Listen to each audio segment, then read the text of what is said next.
Imagine you're at a team retrospective and someone asks, what if we just created a cross-functional team? And instantly it's, that won't work, our tools won't accommodate that, or we tried that before and it didn't end well. Does this sound familiar? Absolutely. That won't work here, and oh yeah, we tried that before, are like some people's personal mottos. Yeah, there's my favorite. You don't understand, we're different because, I ran into this exact situation with a client fairly recently. They had a web development group and they were split into 4 functional teams. And every time marketing wanted to run a promotion on the site, it became this convoluted game of telephone, one handoff after another, and it just took forever to get anything done. And I bet the initial response was, how can we get our people to just work faster?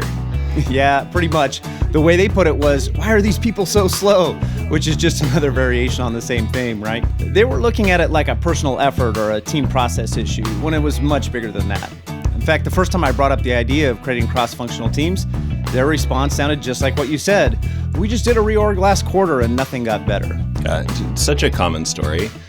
The good news, though, is that initial pushback doesn't have to be the end of a conversation. Beneath that surface level of resistance, there's often a real opportunity waiting to be uncovered.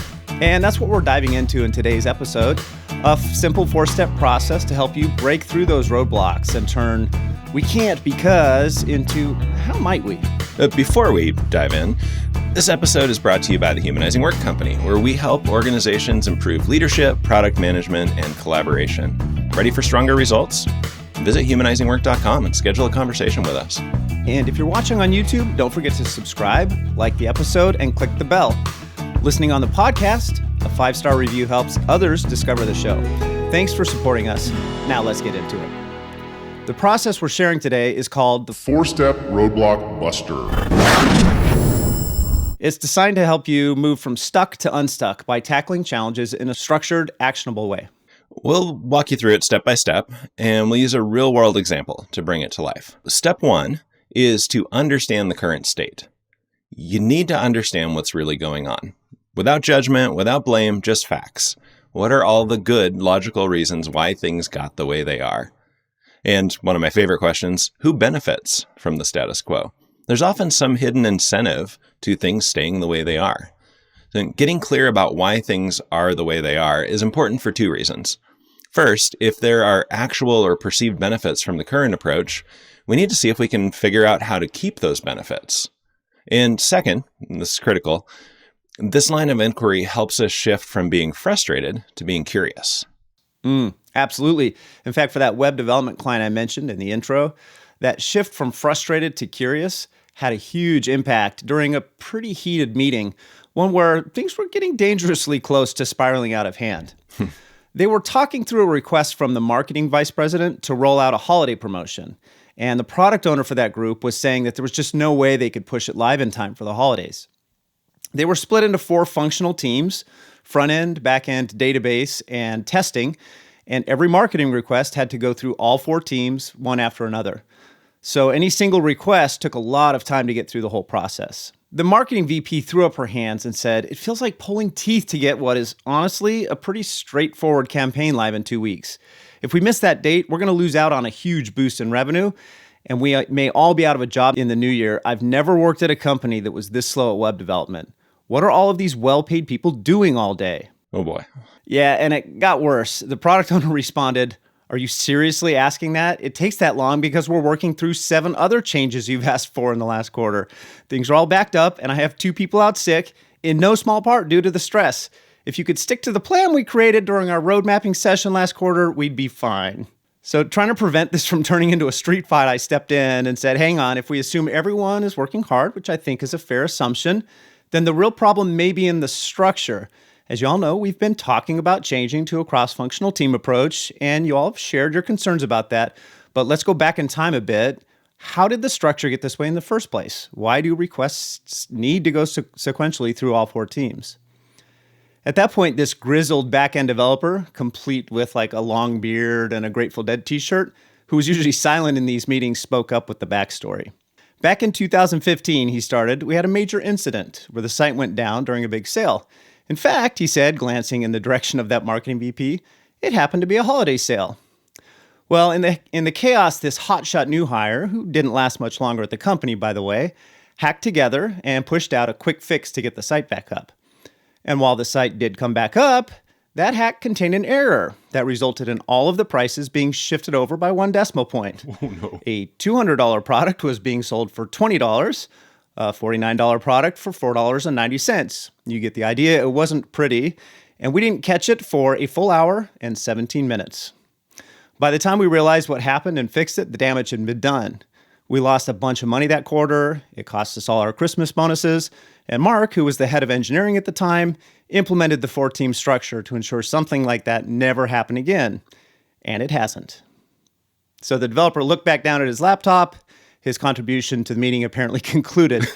But you could feel the tension lift in the room a little bit. The defensive tone shifted as people started nodding and leaning in. And the VP of marketing said, "I don't want another incident like that, but we need a way to move faster." The engineering manager added, "Yeah, I guess I've been reluctant to change this structure because it felt safe, but maybe it's holding us back now." And that openness set the stage for real problem solving. One of the testers said, "Honestly, the tools we use now catch most of the issues we used to worry about, and our team is way more experienced than we were back then." And someone else added, "Yeah, Mark, that VP of engineering who set this up, retired last year. Maybe it's time we rethink things." Then that's the goal of step one. Let's figure out why things are the way they are. And that group you're talking about, Peter, realized was a good reason to adopt that 4-team structure at the time, or at least it felt like it at the time. We might have suggested something different, but things got that way for reasons. And they were trying to get specific benefits with those functional teams, like greater stability and quality. They also recognized that the 9-year-old tactic at that point of that 4-year team structure maybe wasn't the only way to get those benefits. So there was more openness after you talked about how it got that way. So in the 4-step process here for busting through roadblocks, once you've mapped out the current state, step 2 is to characterize the challenge. Where's the tension between how things are now and how they could be?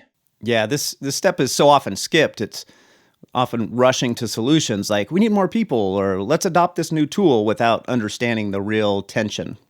Right. In your example, they could have said, we just need more developers to move these requests through faster. But focusing on headcount would have missed the real issue. The real challenge wasn't about the number of people, it was navigating the long back and forth between the teams, which created delays no matter how many people were working on it. Right. So in step 2, in this actual scenario, we posed the question, how can we get the stability and the quality benefits that we've had from this structure, while also getting the speed and time to market outcomes we need to effectively market our products? I like it. With the question framed that way, that allows us to move into step 3, which is brainstorming possibilities. This is where you ask what wild ideas even, might work. Yeah, and for that group, the obvious move was forming a cross-functional team with marketing and developers and test all on the same team. And I thought that would work, but I wanted to do a real brainstorm here, so we kept mining for other ideas. One developer suggested that they could use a shared Kanban board across teams to visualize dependencies, maybe create an expedite lane for important changes. Another suggested spinning up cross-functional teams for sort of like a limited time to work on high-priority promotions. And that was particularly compelling because it would have allowed them to test the benefits of collaboration without fully committing to the permanent change. Another idea that came up as we kept pushing was a no handoff day, where everyone worked collaboratively to complete one promotion from start to finish. And not all of the ideas stuck, but it really got everyone thinking creatively, which often opens us up to new ways of solving the problem. Now, once you've brainstormed several ideas like that, step 4 of the 4-step Roadblock Buster is to take the idea that seems like it does the best job of breaking the conflict and test it with a small, low-risk experiment. Don't overhaul everything. Just run a small, safe experiment. Yeah, for that team, their hypothesis they came up with was, we believe forming a cross-functional pilot team will reduce average cycle time from 25 days to 5 days and improve conversion rates. And then they ran that experiment, and after 2 months, not only did cycle times improve, in fact, more than they expected, but the team members also really enjoyed working more closely. One of the developers told me, it's like we're finally working with marketing instead of against them. And the VP of marketing agreed. She became the biggest champion after this. So she said, I feel like I'm part of the team now instead of always being the bad guy, trying to squeeze water from a rock. Now, I can hear some of our listeners thinking, that's great for web development, but my situation is way more complicated than that. We're different. Yeah, Same in challenge, the real right? world. Right. And we've used this process in much more complex situations as well. Hardware teams with year-long development cycles or heavily regulated industries. It works because the steps are adaptable to your context. The key is really to tailor your experiments to your context and start small. For example, one client in the medical device world used this approach to bring early development probes into their planning process instead of trying to plan everything at once. And they didn't change everything. They just added some fast sprints of active experimentation to their planning and found huge benefits from it. What I love about the process is it gives you a way forward even when you're feeling stuck. Instead of staying frustrated with all the we can't because reasons, you've got a practical way to start getting into some progress. And if you're listening and you want to dive deeper, check out our upcoming Leadership Intensive series. We'll drop a link in the show notes for that. And in the meantime, pick one frustrating roadblock this week and use this process to tackle it. You might be surprised how much progress you make. Let us know how it goes at mailbag@humanizingwork.com or leave a comment below. And thanks for joining us on this week's Humanizing Work Show.